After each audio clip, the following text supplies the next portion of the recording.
नमस्कार दोस्तों, study with Dev channel में आपका स्वागत है। दोस्तों, आज से हम विश्व भूगोल शुरू कर रहे हैं। वर्ल्ड जियोग्राफी यह UP PCS, RO, UPSC, all one day exam में एक दो क्वेश्चन जरूर इससे पूछते हैं, चाहे पुलिस हो चाहे एसआई हो। इससे 2-3 क्वेश्चन बनते हैं। पीसीएस वगैरह में, आरओ में इसमें 8-10 क्वेश्चन बन जाते हैं। तो आइए हम देखते हैं ब्रह्मांड की उत्पत्ति। वर्ल्ड जियोग्राफी में सबसे पहले हम ब्रह्मांड की उत्पत्ति के बारे में चर्चा करते हैं। ब्रह्मांड की उत्पत्ति से संबंधित एक सिद्धांत है जिसे कहते हैं बिग बैंग थ्योरी, महाविस्फोटक सिद्धांत। यह क्या है, इस पे चर्चा करते हैं। बहुत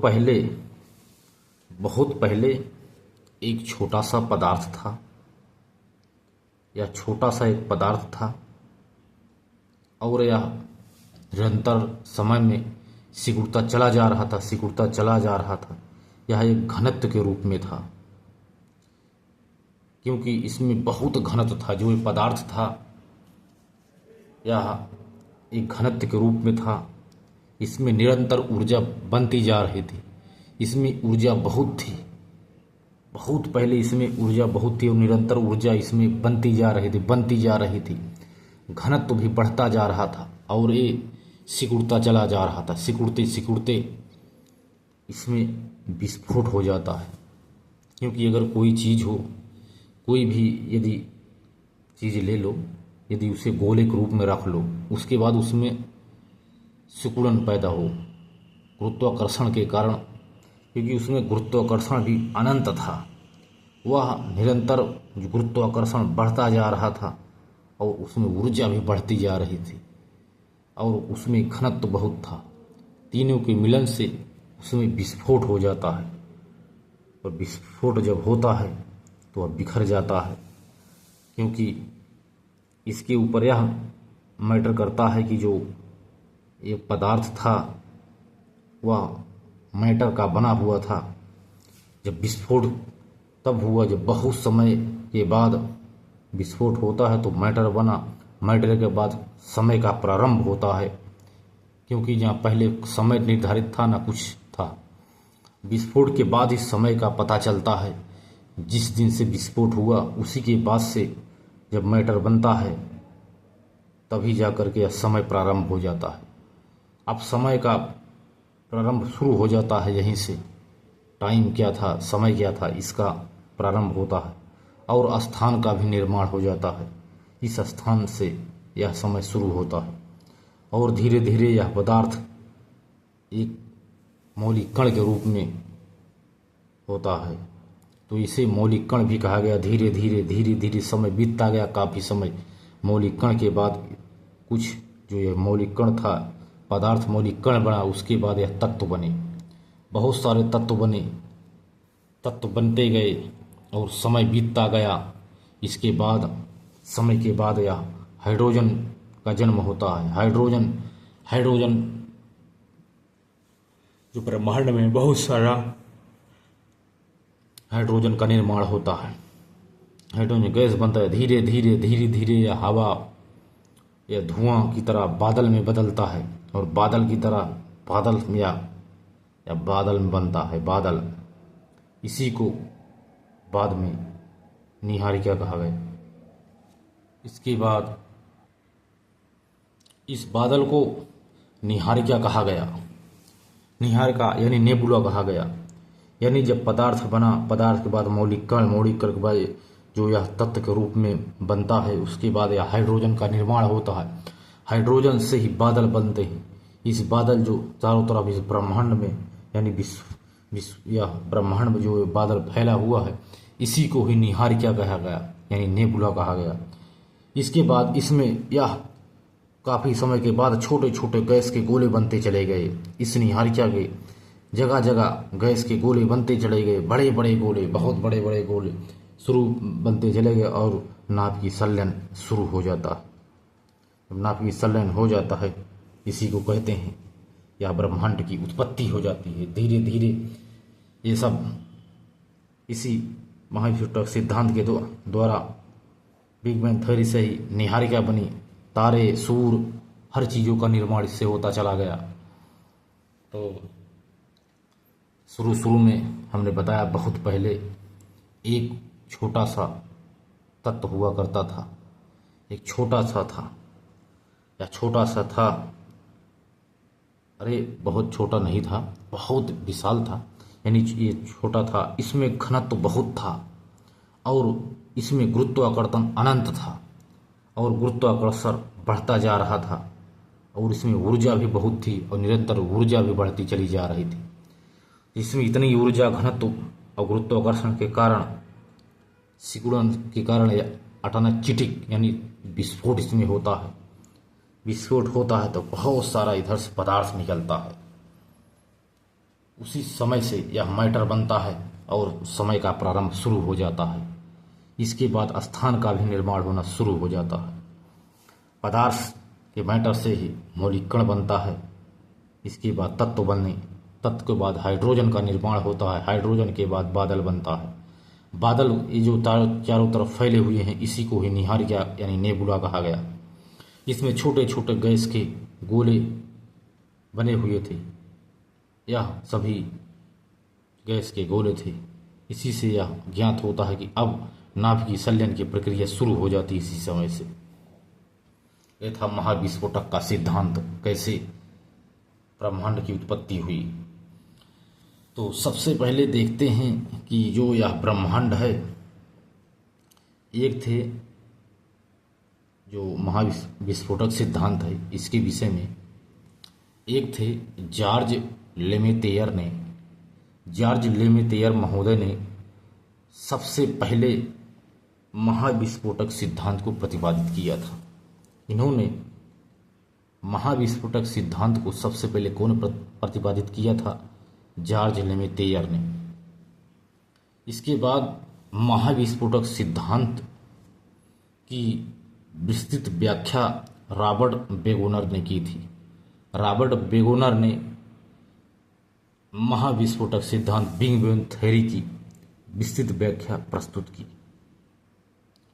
एक थे एडविन हबल। एडविन हबल ने बताया कि जो आकाश से निरंतर या फैल रहा है, जो यह निहारिका है, नेबुला है, गैस के गोले हैं, ये चारों तरफ निरंतर फैल रहे हैं। निहारिका फैल रहा,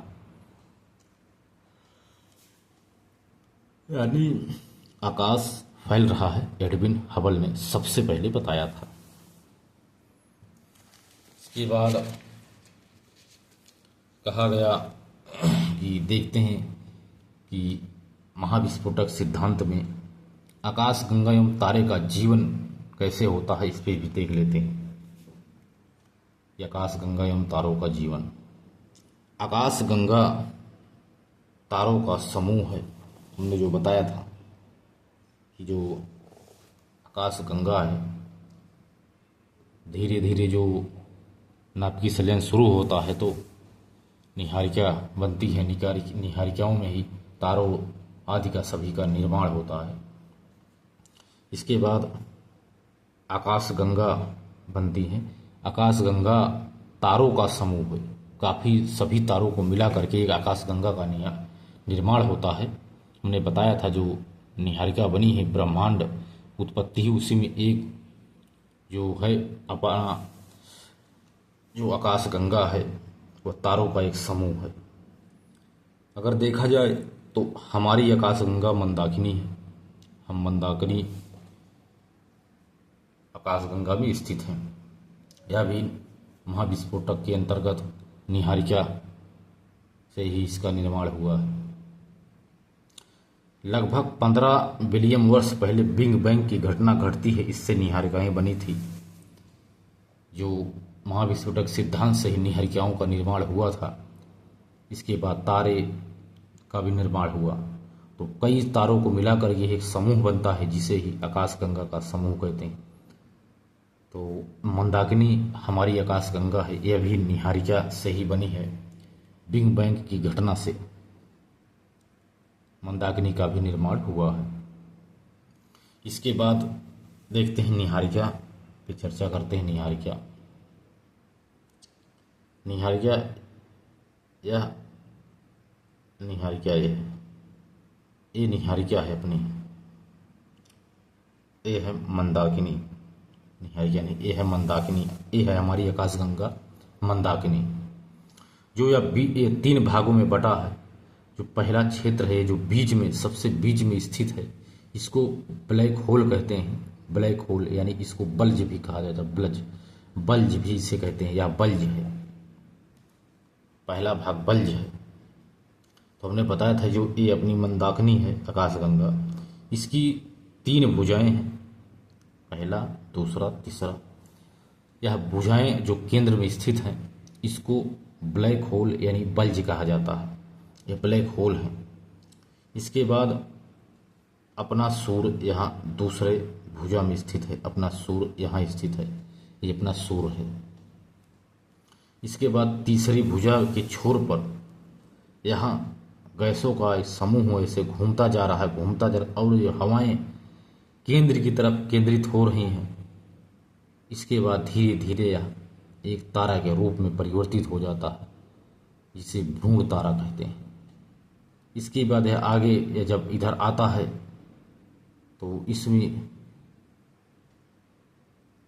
समय के अनुसार बदलता रहता है, बदलने के अनुसार इसमें अचानक परिवर्तन होता है, और यह जो गैस है, हवा है, ये बाहर की तरफ फैलने लगती है, और इसमें एक विस्फोट हो जाता है, जिसे सुपरनोवा विस्फोट कहते हैं, और इसको लाल दानव कहते हैं। यह भी एक तारा है जिससे जब विस्फोट के बाद इसे लाल दानव कहते हैं। यह एक भ्रूण तारा है, तो यह एक लाल दानव है, क्योंकि इसमें एक विस्फोट हो जाता है। विस्फोट के बाद भी यह न्यूट्रॉन तारा भी बनता है, जिसे पल्सर तारा कहते हैं। यहाँ इसी से ही न्यूट्रॉन तारा का भी निर्माण होता है, जिसे पल्सर कहते हैं। इसे लाल दानव कहते हैं। इसमें केंद्र की तरफ ना होकर के बाहर की तरफ यह गैसों का बहाव होता है। इसमें विस्फोट होता है, विस्फोट के बाद ही न्यूट्रॉन तारा का यानी पल्सर तारा का निर्माण होता है। जो यह सूर्य है, सूर्य में जब विस्फोट होता है तो एक क्रोड बनता है, क्रोड का निर्माण होता है। क्रोड के बाद, विस्फोट के बाद ही सफ़ेद वामन बनेगा, जिसे सफ़ेद व्हाइट वामन कहते हैं। व्हाइट वामन बनता है। इसके बाद हीलियम के संलयन से, जब हीलियम इसमें मिलता है, इसी संलयन से जब और विस्फोट होता है, जिससे हीलियम के संलयन से काला वामन बनेगा, यानी ब्लैक वामन बनता है सूर्य से ही। यानी सफ़ेद वामन और काला वामन सूर्य से ही बनता है विस्फोट के बाद। इसके बाद जो ब्लैक बल्ज है, इसको हमने देख ही लिया। तो गैलेक्सी की बाहरी सतह से जो गैलेक्सी है, ये अपनी जो गैलेक्सी है, इन्हीं की जो चारों तरफ जो बाहरी सतह है, क्योंकि अपनी गैलेक्सी से घूम रही है, ऐसे घूम रही है, तो ये जो सूर्य है ऐसे घूमता रहता है, यहाँ से घूमता है।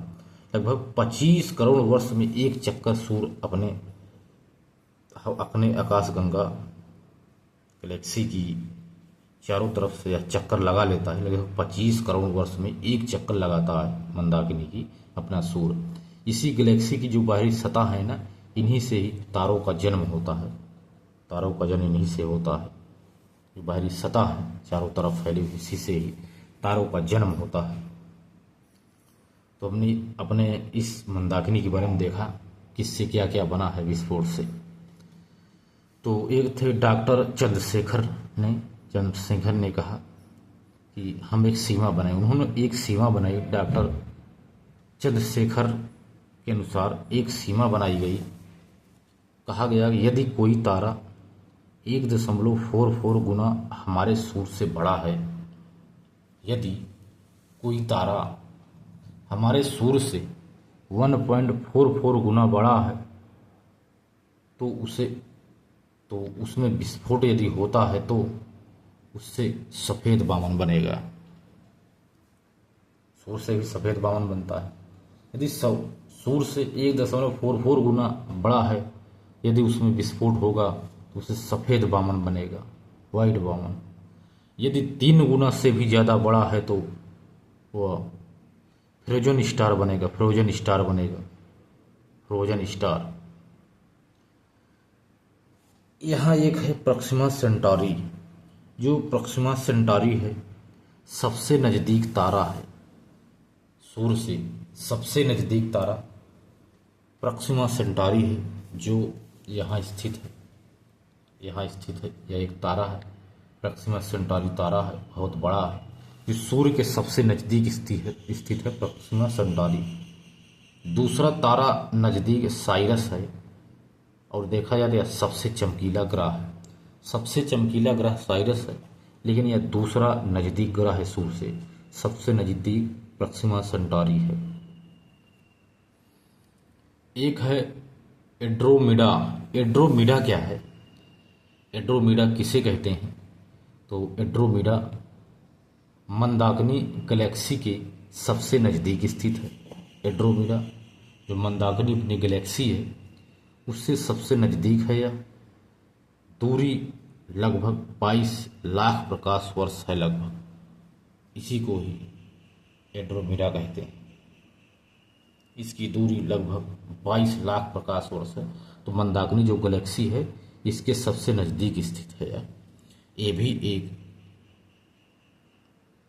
क्या है? ये भी एक आकाशगंगा है, ये भी एक आकाशगंगा है, तो जिसे गैलेक्सी कहते हैं। तो मंदाकिनी गैलेक्सी और एंड्रोमेडा गैलेक्सी सबसे नज़दीक यही दोनों स्थित हैं, लगभग 22 लाख प्रकाश वर्ष के दूरी पे दोनों स्थित हैं। तो यह भी एक गैलेक्सी है, मंदाकिनी के सबसे नज़दीक है एंड्रोमेडा। तो एंड्रोमेडा पे आप ध्यान देना दोस्तों। तो एक बार रिवाइज करते हैं। बहुत शुरू में एक पदार्थ हुआ करता था, पदार्थ में बहुत ऊर्जा था, या इसमें घनत्व भी बहुत था, और यह निरंतर इसमें गुरुत्वाकर्षण भी बहुत बल बहुत था। गुरुत्वाकर्षण बल इतना फैलता गया समय के बाद इतना फैला इसमें विस्फोट हो जाता है। यदि जब विस्फोट हो जाता है इसमें बहुत सारे पदार्थ बनते हैं, समय का प्रारंभ यहीं से शुरू हो जाता है और स्थान बनने शुरू हो जाते हैं। आकाशगंगा, तारे आदि का निर्माण होना इसी से शुरू हो जाता है विस्फोट से। उसके बाद मूल कण बनते हैं, मूल कण के बाद सभी कण बनते गए हैं। इसके बाद बादल वोदल बनते चले जाते हैं, सभी हाइड्रोजन के निर्माण होता, बादल बनते हैं। बादल को ही निहारिका कहा गया।